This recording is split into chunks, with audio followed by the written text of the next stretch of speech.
عمران خان کو آج بھی عدالتی حکم کے باوجود عدالت میں پیش نہ کیا گیا۔ سیفر کیس کا پھر سے جیل ٹرائل شروع۔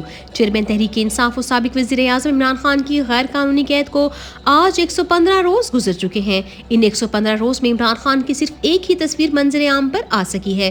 عمران خان کو عوام سے دور رکھنے کے لیے عدالتوں کی بار بار توہین کی جا رہی ہے۔ سیفر کیس کی پچھلی سماعت پر خصوصی عدالت کے جج ذوالقرنین حمل نے سپرنٹنڈنٹ اڈیالہ جیل کو احکامات دیے تھے کہ عمران خان کو اگلی پیشی پر عدالت میں پیش کیا جائے، مگر اڈیالہ جیل حکام نے پیشی کے بجائے ایک رپورٹ عدالت میں جمع کروا دی، جس کے مطابق حالات اتنے خراب ہیں کہ عمران خان کو اڈیالہ جیل سے باہر نہیں آنے دیا جا سکتا۔ اس رپورٹ پر عمران خان کے وکیل بیرسٹر سلمان صفدر نے کہا، کیا جیل سپرنٹنڈنٹ نے فیصلہ کرنا ہے کہ خطرہ بہت ہے؟ ان کو کیا دلچسپی ہے کہ چیئرمین پی ٹی آئی کو جیل میں ہی رکھنا ہے؟ جیل سپرنٹنڈنٹ کا یا استعفیٰ بنتا ہے یا ان کے خلاف زبردست کارروائی بنتی ہے یا آج 2 بجے تک عدالت پیشی کا حکم بنتا ہے۔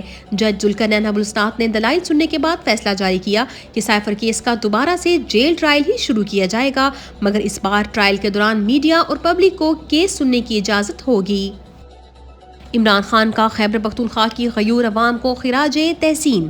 چیئرمین عمران خان کے وکلاء نے میڈیا سے گفتگو میں بتایا، جب عمران خان کو بتایا گیا کہ مردان، سوات، دیر کرک اور دیگر علاقوں میں بہت بڑی تعداد میں لوگ نکلے ہیں تو وہ بہت خوش ہوئے۔ انہوں نے کہا کہ خیبر پختونخوا کی غیور عوام کو خراج تحسین پیش کرتا ہوں۔ انہوں نے کہا کہ یہ سلسلہ اب شروع ہو چکا ہے اور پورے ملک میں پھیلے گا، اسے اب کنٹرول نہیں کیا جا سکتا۔ عدالتی احکامات کے باوجود عمران خان کی بیٹوں سے تاحال بات نہ کروائی جا سکی۔ آفیشل سیکرٹ ایکٹ خصوصی عدالت میں سیفر کیس کی سماعت کے دوران چیئرمین عمران خان کی بچوں سے ٹیلی فونک گفتگو کی درخواست میں خصوصی عدالت نے سپرنٹنڈنٹ اڈیالہ جیل کو آئندہ سماعت پر طلب کر لیا۔ عدالت نے ٹیلی فونک گفتگو کرانے کے حوالے سے جیل SOPs بھی طلب کر لیے۔ پاکستان تحریک انصاف کے چیئرمین تاحال عمران خان ہی رہیں گے۔ میڈیا نے تحریک انصاف کے انٹرا پارٹی الیکشن کے انعقاد کے فیصلے کے بعد پروپیگنڈا شروع کیا کہ انٹرا پارٹی الیکشن میں چیئرمین کے عہدے کے لیے عمران خان کے علاوہ دیگر امیدوار نامزد کیا جائے گا، جس کی پاکستان تحریک انصاف نے تردید جاری کر دی ہے اور اعلان کیا ہے کہ تحریک انصاف کے چیئرمین صرف عمران خان ہی تھے، ہیں اور ہمیشہ رہیں گے۔ خاتون جج دھمکی کیس کی سماعت بالآخر مکمل۔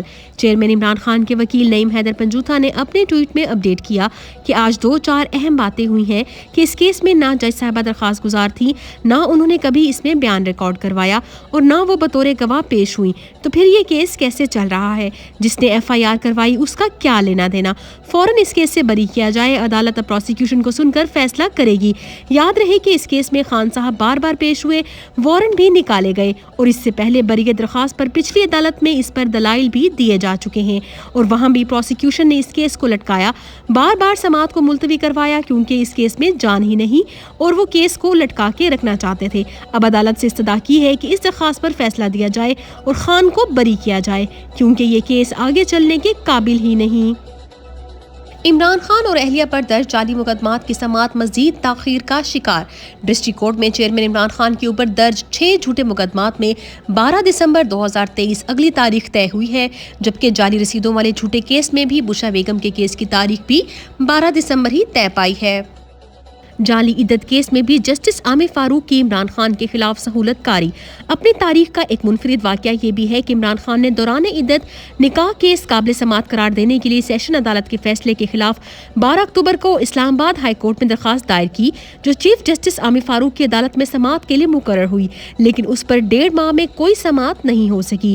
عمران خان کی درخواست پہلی بار 17 اکتوبر کو سماعت کے لیے مقرر ہوئی، لیکن کیس اس دن کی کاز لسٹ سے منسوخ کر دیا گیا، پھر 1 نومبر کے لیے مقرر ہوا لیکن اس دن کی کاز لسٹ سے بھی نکال دیا گیا۔ تیسری بار 30 نومبر کو مقرر ہونے کی کاز لسٹ جاری ہوئی، لیکن ساتھ ہی اس سے بھی نکال کر 18 دسمبر کے لیے مقرر کر دیا گیا ہے۔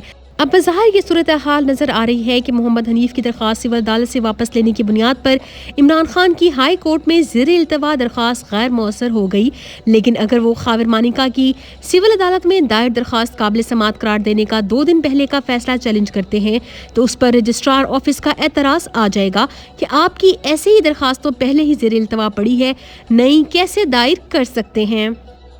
پی ٹی آئی کی گرفتار رہنما سابق MNA جنید اکبر خان کا دوران قید ہونے والے بدترین سلوک کا انکشاف۔ جنید اکبر خان نے اپنی پیشی پر بتایا، مجھے ایک بے بنیاد اور جعلی FIR میں گرفتار کیا گیا ہے۔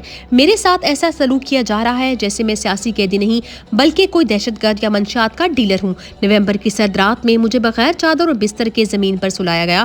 مجھ پر دباؤ ڈالنے کے لیے قید کے دوران میری تصاویر بنا کر بھجوانے کے مطالبات بھی آتے رہے۔ ان تمام حربوں سے نہ میرا حوصلہ ٹوٹے گا اور نہ ہی میں پارٹی چھوڑوں گا۔ معصوم بچے کھیلنے کودنے کی عمر میں اپنے قید والدین کی راہیں تک رہے ہیں۔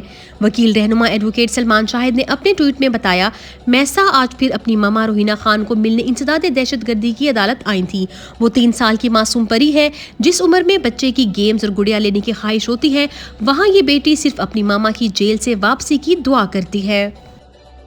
پاکستان تحریک انصاف کی خیبر پختونخوا میں سیاسی سرگرمیاں عروج پر۔ PTI رہنما شاہ زیب کی رہائش گاہ پر گزشتہ روز کارنر میٹنگ ہوئی، جس میں عوام نے کثیر تعداد میں شرکت کر کے خوف کے بھوت ایک بار پھر توڑ دیے۔ گزشتہ 3-4 دن سے خیبر پختونخوا میں پاکستان تحریک انصاف نے کامیاب ورکرز کنونشن کیے ہیں، جس کا سلسلہ اب باقی دیگر صوبوں میں بھی بڑھایا جائے گا۔ سندھ حکومت کا $180 ملین کا تازہ سکینڈل۔ گزشتہ برس PDM حکومت کے دوران جب ملک ڈیفالٹ کے دہانے پر تھا اور ایک ڈالر کو ترس رہا تھا، تو پیپلز پارٹی حکومت نے $180 ملین کے عوض 40 الیکٹرک بسیں امپورٹ کی، جن میں 25 چارجنگ ایشو کی بنیاد پر گراؤنڈ کی جا چکی ہیں۔ فی بس قیمت $45 لاکھ، یعنی قوم کو $1.28 بلین کا مزید چونا لگایا گیا۔ قرضوں کی تفصیلات جاری۔ PDM نے صرف 16 ماہ میں تحریک انصاف کے 3.5 سال سے زیادہ قرضہ لیا۔ تحریک انصاف نے 3 سال حکومت میں $18,626 کے قرضے لیے۔ PDM حکومت نے 16 ماہ میں $19,734 ارب کے قرضے لیے۔ عمران خان نے بارہا بتایا تھا کہ اگر سازش کامیاب ہوئی تو ملک کو مشکلات کا سامنا کرنا پڑے گا، مگر سب جانتے ہوئے بھی ملک کو تباہی کی جانب دھکیلا گیا۔